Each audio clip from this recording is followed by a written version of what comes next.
don't you leave, Collins? Yeah, seriously, what are you still doing here? Hello. I am Joel Sharpton, one half of the Articulate Coven, and we are back to watch some more Dark Shadows. As you see behind me, yes, I have followed the advice of the eminent American philosopher Taylor Swift and left the Christmas lights up till January. I do want to remind you, I'm in Louisiana, and in Louisiana we celebrate Carnival season. Carnival starts officially on January 6th. That's King's Day. So the Christmas tree stays up until King's Day at least. If you're watching this on YouTube, it may seem that I have left the Christmas tree up much longer than that. It's not true. Don't believe it. But also mind your business. Sorry, we did take a week off for the holidays. We are back now and excited. If you're watching this on YouTube, I do want to remind you can already watch the next batch. The next 3 episodes are up for our patrons at articulatecoven.com/join. All right, everybody, let's get into it. This is Dark Shadows, the original supernatural soap opera. I'm watching this thing all the way through from the beginning, and we are currently on episode 39.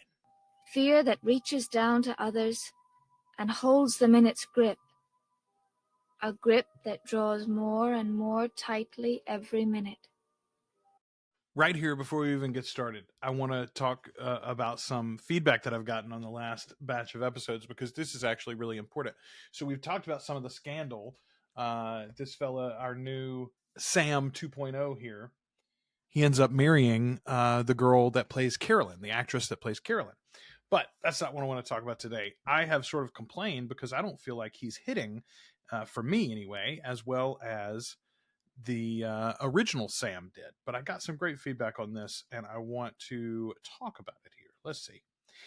David Ford is my Sam Evans. Thayer David is my Matthew Morgan. Also, we are now more than halfway to the first unmistakable supernatural occurrence. That comes from Keffinated. Thank you, Keffinated, for watching these with me. And you're not alone, by the way. Most people, I think, look back on this that remember Dark Shadows, and they remember David Ford. They remember Thayer David. Those are the 2 new actors that just got put in here around episode 35. I think Thayer got replaced or replaced the original Matthew, and then Sam came in for like episode 36 or 37, I think. Okay, here we go.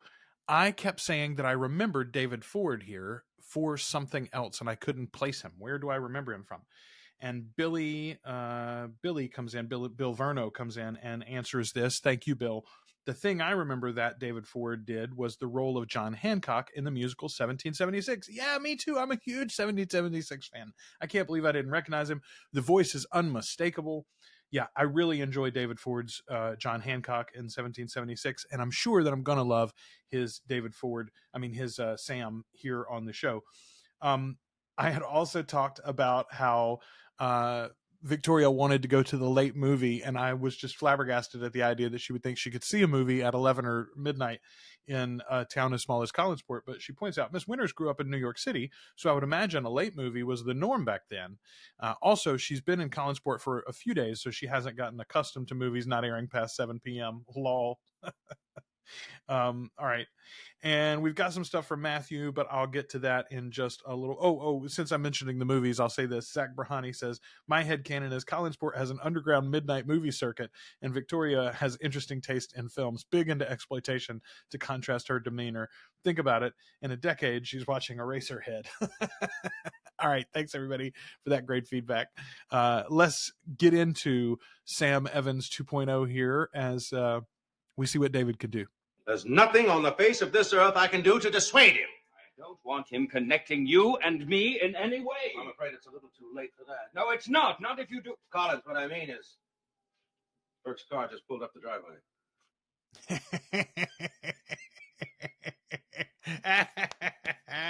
Oh, first of all, Scar looks awesome on the forehead. That's the first time we've seen the forehead unbandaged, I think. Great cold open there.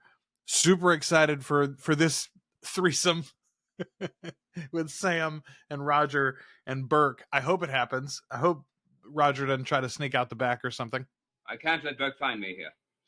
But he'll see your car. No, I didn't bring it. I walked.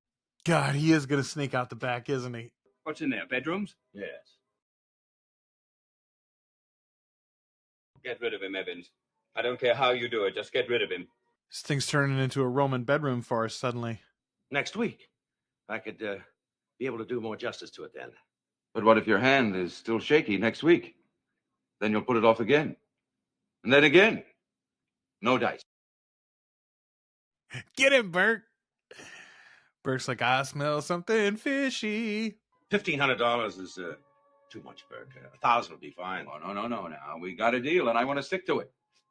Besides, I'm sure I'll get my money's worth. He ain't talking about paints. He ain't talking about paints. Also, excellent transition. I'll get my money's worth. Is it really worth the investment? I love it when the show does this. Person to person for you from Portland. Ned called him. All right. In case you're joining us in the middle of this watch, you might not know this rule, but you should. We've got 5 actors budgeted for each individual episode. So far this episode, we've seen Roger, and we've seen Burke, and we've seen Sam, and we've seen Elizabeth, and we've seen Bill Malloy. That means we shouldn't see our lawyer friend, I'm assuming, on the other end of this phone line, but he's been hanging out there for several episodes now. Let's see if we do see him, or if Elizabeth just has a conversation very quickly with herself, as she normally does on the phone. Think about it. But please, think quickly. Goodbye. So you're not afraid of Burke, are you? Hmm? So she put a little bit of the brakes on her conversation. Normally she would have done that in about 5 seconds flat, but it's still not long enough for anybody to talk on the other end of the phone. She offered to upend that guy's life. She gave no conversation window. Thought Elizabeth Stoddard was a pretty nice woman. What about her brother, Roger? I hardly knew him. Did you know him 10 years ago? Boy, like, Burke doesn't give it even like one cursory visit where he plays it kind of cool and tries not to give very much info. He just goes straight for it. My guess is that he knows Roger is in the closet and he's trying to force him out. How about a drink? No, thanks. Well, I'm going to have one. Think that's wise with such a bad headache? Listen, Roger Collins and Sam Evans never going to turn down a drink. That's what we know about these two. Sam, you wouldn't have a lady love hidden in the bedroom, would you? Sure. 10 of them. Bad cover. Evans, I could quite easily kill you.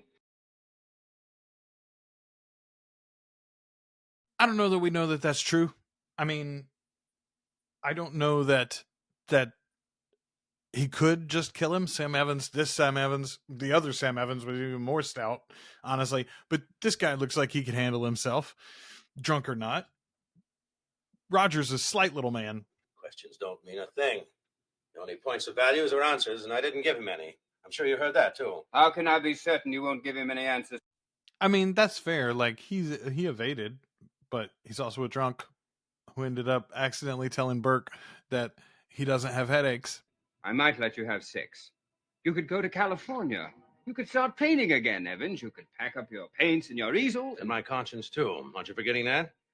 Can I pack that up, or should I leave it here? I don't think you realize.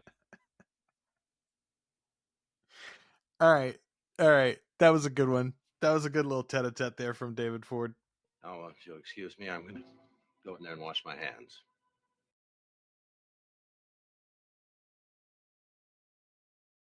Fast enough for you, Mr. Malloy? Not a line transition, but good. I like it. You think the Collins family railroaded you to prison. That's true, isn't it? I never made a secret of that. Boy, the way you said that, Bill, was sort of telling. You think they railroaded you to jail. That's true, isn't it? I mean, it is true that he thinks it. Is it also true that they railroaded him? If you'll promise to leave town, I'll do my level best to clear you. To prove you never committed that crime 10 years ago. Are you serious? Well, now that's an interesting offer, Mr. Malloy. Well, I'll have to think about it. You do that. I've got some people to talk to.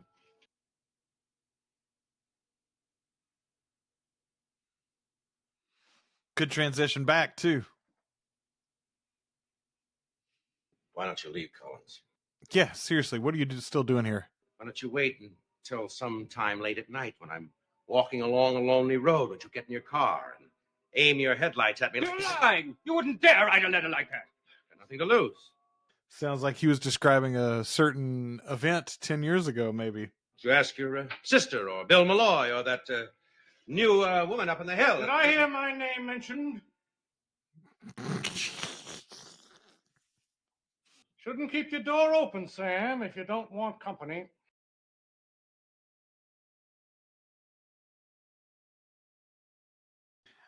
Pretty good episode.